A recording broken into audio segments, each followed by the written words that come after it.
আসসালামু আলাইকুম রহমতুল্লাহ। বন্ধুরা কেমন আছেন? আশা করি আল্লাহর রহমত অনেক ভালো এবং সুস্থ আছেন। দেশে এবং প্রবাসী যে যেখান থেকে ভিডিও দেখছেন আপনাদেরকে অসংখ্য ধন্যবাদ জানাই। আজকে আমি এমন একটি আমল নিয়ে হাজির হয়েছি, যারা নাকি পরি জিন সাধন করেন কিন্তু জিন পরি সাধন হচ্ছে না।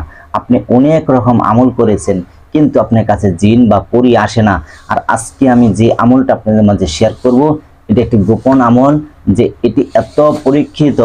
আমি বলি যে আপনি শুধু একবার ট্রাই করে দেখেন যে এই আমলটি করার কিছুদিনের ভিতরেই আপনার কাছে জিন বা পরি সাধন করেন, ইনশাআল্লাহ সামনে এসে হাজির হবে। এটা পরীক্ষিত, এতবার পরীক্ষিত, আমি আপনাদেরকে মুখে বলে কখনো বোঝাতে পারবো না। আমি বলি আপনি একবার প্রয়োগ করে দেখেন যে আমি মুখে বলেছি যে এই আমলটা করার কারণে আপনি দেখতে পারছেন কি না পারছেন। যদি না পারেন তাহলে কমেন্ট সেকশনে বলবেন যে আমি দেখতে পারিনি। কারণ এটি এমনই একটি আমল শেয়ার করব, আল্লাহর একটি গুণবাচক নামের কথা বলবো। এই নামটি যদি আপনি পাঠ করতে পারেন, যেই নিয়মে বলবো এই নিয়মে যদি পাঠ করতে পারেন, ইনশাআল্লাহ আপনি 100% বলবো কি 1,000,000% আপনি দেখতে পারবেন পরি। আপনার মনে বড় আশা আছে যে আপনি জিন বা পরি হাসিল করে মানুষের উপকার করবেন বা কবিরাজি করবেন, বা আপনার নিজের ভিতরে যেমন মানুষের অনেক সমস্যা থাকে এই কাজগুলো আপনি করবেন। কোনো কবিরাজের কাছে আপনি যেতে হবে না, আপনি নিজেরটা নিজেই করবেন। তাহলে ইনশাআল্লাহ এই ভিডিওটা স্কিপ না করে আপনি পুরো ভিডিও দেখেন। আজকে যে বিদ্যাটা দিব, আল্লাহর যে নামটা বলবো, যে গুণবাচক পবিত্র একটি নামের কথা বলবো, এই নামটি যদি আপনি পাঠ করেন, ইনশাআল্লাহ আপনি সারা জীবন পরির আমল করেছেন, পরি দেখতে পারেন না, তবে এই আমলটি যদি আপনি করেন আপনি কখনো মিস হবে না। এটা কোটি কোটি পার্সেন্ট পরীক্ষিত আমলটি, আপনি দেখতে পারবেন ইনশাআল্লাহ। যাই হোক বন্ধুরা, আজকে এমন একটা আমল নিয়ে হাজির হয়েছে। অনেক বন্ধুরা বলে থাকেন যে আমাদেরকে সহজ একটা আমল দেন, কুরআনি ভাবে একটা আমল দেন, আল্লাহর নামের আমল দেন। কারণ আমরা অনেকেই লেখাপড়া জানি না, আমরা বড় কোনো সূরা বা আয়াত আমরা পড়তে পারি না, আমাদেরকে সহজ একটা আমল দেন। এই আমলটি এমনই, এটা সকল মানুষই করতে পারবেন, মেয়ে বা ছেলে, শিশু বাচ্চারাও করতে পারবেন। এটিতে কোনো ক্ষতি হবে না, 100% হবে না, কোনো ক্ষতি হবে না।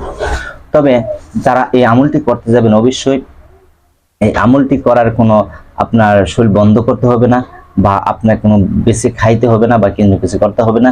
তবে কিছু নিয়ম আছে, নিয়ম অনুযায়ী আপনি আমল করতে হবে। আর ইনশাআল্লাহ আপনার জীবনে বহুত আমল করেছেন, আপনার জীবনে 20 বছর 22 বছর আপনি আমল করেছেন, 5-10 বছর আমল করেছেন, কিন্তু আপনার পরিবার জিন দেখতে পারেন না। এই আমলটি একবার করুন, ইনশাআল্লাহ আপনি পরি দেখতে পারবেনই। আপনি মুয়াক্কেল হাসিল করবেন, ইনশাআল্লাহ দেখতে পারবেন। আপনার মনের ইচ্ছা যেটা চাবে সেটাই হাসিল হবে, শুধু একটা আমল দিয়া। আপনি যদি বলেন পরি দেখবেন, পরি দেখতে পারবেন। যদি বলেন আমি জিন্নাত দেখবো, তাই দেখতে পারবেন। আপনি যদি বলেন আমি মুয়াক্কেল দেখবো, ইনশাআল্লাহ আপনি তাই দেখতে পারবেন। অনেকে ভাবতে পারেন যে একটা আমল দিয়ে কি করে এতগুলা জিনিস দেখা যাবে। হ্যাঁ, এটা দেখা যাবে, এটি কখন মিস হবে না। আর এই আমল যদি আপনি করতে পারেন, আমি যে নিয়মে বলবো, যে নিয়মে করতে পারেন, আপনি একজন পরহেজগার, ইমানদার, মুত্তাকিন, আল্লাহওয়ালা হয়ে যাবেন, দিনদার মানুষ হয়ে যাবেন গা। এটি এমনই পরীক্ষিত একটি আমল শেয়ার করতেছে আজকে। এটা আমার নিজের ব্যক্তিগত বিষয় থেকে, এটাই ফল দেখতরূপ একটু সময়টা বেশি হলেও আমি আপনাদেরকে বোঝাচ্ছি এই জন্য যে পুষ্ট সঠিকভাবে আপনি বুঝে একটা আমল যদি করতে পারেন, ইনশাল্লাহ 10টা ভিডিও, 50টা 500 ভিডিও দেখতে হয় না, ভিডিওর মতন ভিডিও একটা দেখলে যথেষ্ট হয়ে যাবে। ঠিক আছে, যে আপনি সঠিকভাবে বুঝে আমল করতে পারেন। এখন সেই আমলটি কি, এখন আমি বলবো, স্কিপ না করে পুরো ভিডিওটা দেখবেন। তার আগে একটি কথা বলি, যে অনেক বন্ধুরা কিন্তু কমেন্ট করে বলে থাকেন যে আপনি অনুমতি দেন। দেখেন, আমি কিন্তু আপনাদেরকে অনুমতি দিয়ে দিই, তারপর আপনি কমেন্ট করবেন, সমস্যা নাই। অনেক মানুষই দেখা যায় ফোন করে বলে যে কিভাবে কি করব, যদি একটু বলে দিতেন। এই কাজটা দেখেন, আপনি দরকার একটা ভিডিও 2বার বা 3বার প্লে করে আপনি শুনবেন, ইনশাআল্লাহ সেই ভিডিওতে সব নিয়ম আমি বলে দিয়ে থাকি। আমার কাছে চেষ্টা বা বলতে হবে না, কারণ দেখা যায় আমি ব্যস্ত থাকি, আপনি ফোন ধরতে পারি না বা কথা বলতে পারি না, আপনি মনে কষ্ট পান, আমি 2000 ফোন ধরতে পারি না। যাই হোক, ভালো থাকবেন। এখন যে আমলটা বলবো সেই আমলটা আপনি মনোযোগ দিয়ে শুনবেন, একটু স্কিপ করবেন, তাহলে কোথাও না কোথাও আপনি কোনো কথা থাকবে, সেটা আপনি ভুল করে ফেলাবেন, যে বারবার দেখতে হয়, সেটা দেখা লাগবে না, একবারই মনোযোগ দিয়ে দেখেন। আমলটি হলো, এই আমলটি করার আগে আপনার একটি কাজ করে নিতে হবে। কি কাজটা করবেন, আপনি কিছু মিসকিনদের জন্য মিষ্টি বা তাবারক যে কোনো কিছু হোক, আপনার সামর্থ্য যা হবে, কোনো জিলাপি দেন বা যে কোনো জিনিস মসজিদে দিতে পারেন, বা কোনো পাগল মিসকিনদেরকে দিতে পারেন, বাচ্চাদেরকে দিতে পারেন, তো সবচেয়ে ভালো বাচ্চাদেরকে যদি দিতে পারেন আপনি সবচেয়ে ভালো হবে। আপনি 1 থেকে 2 কেজি মিষ্টি নিয়ে আসবেন বা জিলাপি নিয়ে আসবেন। আনার পরে আপনার ঘরে বসবেন, ঘরের মধ্যে বসবেন, মিষ্টিটা নিয়ে এসে কিবার দিন করবেন এই কাজটি? আপনি বৃহস্পতিবার দিন করবেন এই কাজটা। বৃহস্পতিবার দিন, শুক্রবার দিন করলে হয়, কিন্তু বৃহস্পতিবারে বেশি কাজ হবে। তো বৃহস্পতিবার দিন আপনি এই কাজ শুরু করতে হবে এশার নামাজের পর।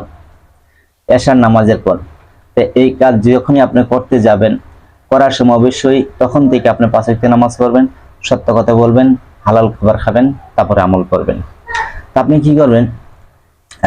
গোসল করে আসবেন। প্রথম দিন সুন্দর করে গোসল দিয়ে আসবেন, মিষ্টি এনে রেখে দিবেন ঘরে। তারপরে ঘরের ভিতরে আসার পরে ওযু করে ঘরে আসবেন, এসে 2 রাকাত নফল নামাজ পড়বেন। পড়ার পরে আপনি আগরবাতি ধরাবেন, আগরবাতি ধরায় হারে আসলে ভাই বেশি মানের যে ভালো মানের আতর আছে সেই আতরটা আপনি সারা শরীরে দিবেন। হাতের মধ্যে নিয়ে আতরটাকে মুখে চোখে সারা শরীরে আপনাকে দিয়ে দিবেন। আতর মানে নাভির উপর পর্যন্ত সারা শরীরে আতরটা দিয়ে দিবেন, আপনার শরীরটা সুগন্ধি ছুটে যাবে। আতরটা ব্যবহার করবেন। তারপরে আতরটা ব্যবহার করে আপনার জায়নামাজে বসবেন, কিবলামুখী হয়ে বসবেন, হাতে একটা তসবিহ নিয়ে বসবেন। বসার পর আপনি দুরূদ ইব্রাহিমটা 11 বার পাঠ করবেন, একবারও কম করবেন না, 11 বারই পাঠ করতে হবে। 11 বার পাঠ করবেন। করার পর আপনি সূরা ফাতিহা একবার পাঠ করবেন, সূরা ইখলাস 3 বার পাঠ করবেন। পাঠ করার পরে মিষ্টিকে সামনে রাখবেন। মিষ্টিকে সামনে রাখার পরে বলবেন, হে আল্লাহ, আমি এই দুরূদ ইব্রাহিম পড়েছি, সূরা ইখলাস পড়েছি, এই সূরা ফাতিহা পড়েছি, এই মিষ্টির সামনে রেখেছি। আল্লাহ, এই মিষ্টি আর এই দুরূদ ইব্রাহিমের সওয়াবটুকু আমাদের রাসূল পাক সাল্লাল্লাহু আলাইহি ওয়াসাল্লামের রওজা মুবারকে পৌঁছায় দাও। আর এই মিষ্টি বাচ্চাদেরকে খাওয়াবো, এই মিষ্টির সওয়াবটুকু আমার নবীজির এই রওজা মুবারকে পৌঁছায় দাও। এটি আল্লাহর কাছে দোয়া করবেন আর আল্লাহর কাছে বলবেন, এই উসিলা শরীফে আমি যে আমলটা করতেছি, আমলটা আল্লাহ তুমি কবুল করে নাও।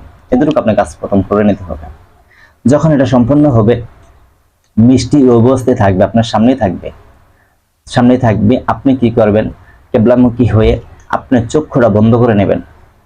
চক্ষুটা বন্ধ করে যেন আল্লাহ আপনার কথা শুনতেছে, দেখতেছে এমন একটা ধ্যান বা খেয়াল রাখবেন। রাখার পরে তসবিহ হাতে নিয়ে সেই ঘরে আপনার মানুষ তাহলে সমস্যা নাই, কিন্তু আপনার আমলের জন্য কোনো সমস্যা না হয়। যে আপনি আমল করতেছেন, কেউ আপনাকে ডাক দিল বা আপনি আমল ছেড়ে অন্য দিক ধ্যান গেল, যাওয়া যাবে না। এমন ভাবে আপনি আমল করতে হবে যে আমলে আপনি মনোযোগী হতে হবে আর মনে মধ্যে বিশ্বাস থাকতে হবে, ইনশাআল্লাহ আমার আল্লাহ আমাকে দিবে, নেককার পরি ইমানদার মুত্তাকি দিবে। আপনার চাওয়া একটা হতে পারে বা দুইটা হতে পারে। আপনি চাইতে পারেন যে বেশিরভাগই চাবেন নেককার ইমানদার মুত্তাকিন পরহেজগার চাই, সেটা নারী বা পুরুষ হোক, সেটা আপনি পাবেন, দুটোটাই পাবেন। কিন্তু এইভাবে যদি চাইতে পারেন, আর যদি বলেন আমি শুধু নারী চাই, পরি চাই, তাহলে পরি পাবেন। আর যদি বলেন আমি জিন চাই, জিনি পাবেন। আর যদি আপনি বলেন ইমানদার মুত্তাকিন পরহেজগার আল্লাহ ওয়ালা আমি চাই আল্লাহর কাছে, তাহলে আপনি সবটাই পাবেন, নারী পুরুষ সবই পাবেন। এইভাবে তখন আপনি তসবিহটা হাতে নিয়ে চক্ষুটা বন্ধ করবেন। চক্ষুটা বন্ধ করে আল্লাহর একটি নাম আছে, এই নামটি পাঠ করবেন, ইয়া আল্লাহ, ইয়া আল্লাহ, ইয়া আল্লাহ, ইয়া আল্লাহ, ইয়া আল্লাহ, ইয়া আল্লাহ। এইভাবে আপনি পাঠ করবেন। কতবার করবেন? আপনি এক বৈঠকে বসে আপনি যা পারেন পড়বেন, কিন্তু হিসাব আপনার রাখতে হবে, হিসাবটা রাখতে হবে। আপনি 1000 পড়েন, 2000 পড়েন, 4000 পড়েন, 10000 পড়েন বা 20000 পড়েন, আপনি যেতেই পড়েন একটা খাতায় লিখে রাখবেন। এইভাবে আপনি 41 দিনের ভিতরে 1,25,000 বার এই নামটা আপনি জপতে হবে। আল্লাহর এই নামটা 1,25,000 বার আপনি জপতে হবে। একবার কমও না, একবার বেশিও না। যখনই এই আমলটি আপনি করবেন, ইনশাআল্লাহ কিছুদিন, বেশি না 7 থেকে 8 দিনের ভিতরে আপনি নমুনা পাওয়া যাবেন। আপনার সামনে দৃশ্যগুলি ভাসবে, তারা স্বপ্নে দেখা দিবে, এমনি দেখা দিবে, বিভিন্ন ভাবে আপনাকে দেখা দিবে। তখন আপনি আরো আমল মনোযোগী হবেন, আরো বেশি বিশ্বাসী হবেন, আল্লাহ দিবে আপনাকে। এইভাবে আমল করার আগে যদি দেখা যায় 20 দিন করলেন বা 25 দিন করলেন, মানে 80,000 করলেন বা 20,000 করলেন বা 1 লক্ষ হলো, তখন আপনাকে দেখা দিবে। কিন্তু যদি দেখা দেয় সামনে যখন আসবে, আসা পরে আপনাকে সালাম দিবে, তা আপনি উনিকে সালামের উত্তরটা দিবেন, দেওয়ার পর আবার আমল চালায় যাবেন। ঠিক আছে? সালামের উত্তরটা দিয়ে আবার আমল করবেন। এইভাবে যে পর্যন্ত আপনার সম্পূর্ণ না হবে, 1,25,000 বার না হবে, সে পর্যন্ত আপনি আমল ছাড়বেন না। এটা আপনার টাইম থাকবে 40 দিন পর্যন্ত, 41 দিন পর্যন্ত এটা টাইম থাকবে। আর প্রত্যেক শুক্রবারে আপনি রোজা থাকবেন, প্রত্যেক শুক্রবারে আপনি রোজা থাকবেন আর এই আমলটি করে যাবেন 41 দিন পর্যন্ত। এমন কিছু জিনিস পাবেন যে আল্লাহর পক্ষ থেকে আসবে তারা কখনো আপনাকে ছেড়ে যাবে না। আপনি যা বলবেন, জায়েজ পন্থা যা বলবেন সেই কাজ সঙ্গে সঙ্গে করে দিবে, সঙ্গে সঙ্গে করে দিবে, 1 সেকেন্ড দেরি হবে না ইনশাআল্লাহ। তো যাই হোক বন্ধুরা, যদি আপনাদের মাঝে ভিডিওটি ভালো লাগে অবশ্যই লাইক করবেন, শেয়ার করবেন। আর আপনাদের কেমন ধরনের ভিডিও প্রয়োজন কমেন্টে কমেন্ট করবেন, সেই ধরনের ভিডিও নিয়ে হাজির হবো। অবশ্যই এই কাজটি করার আগে আপনি উস্তাদের কাছে অনুমতি নিয়ে উস্তাদকে ধরে তারপর আমল করবেন, ইনশাআল্লাহ সেই আমলে কামিয়াবি হবেন। সকলে ভালো থাকবেন। আসসালামু আলাইকুম রহমতুল্লাহ।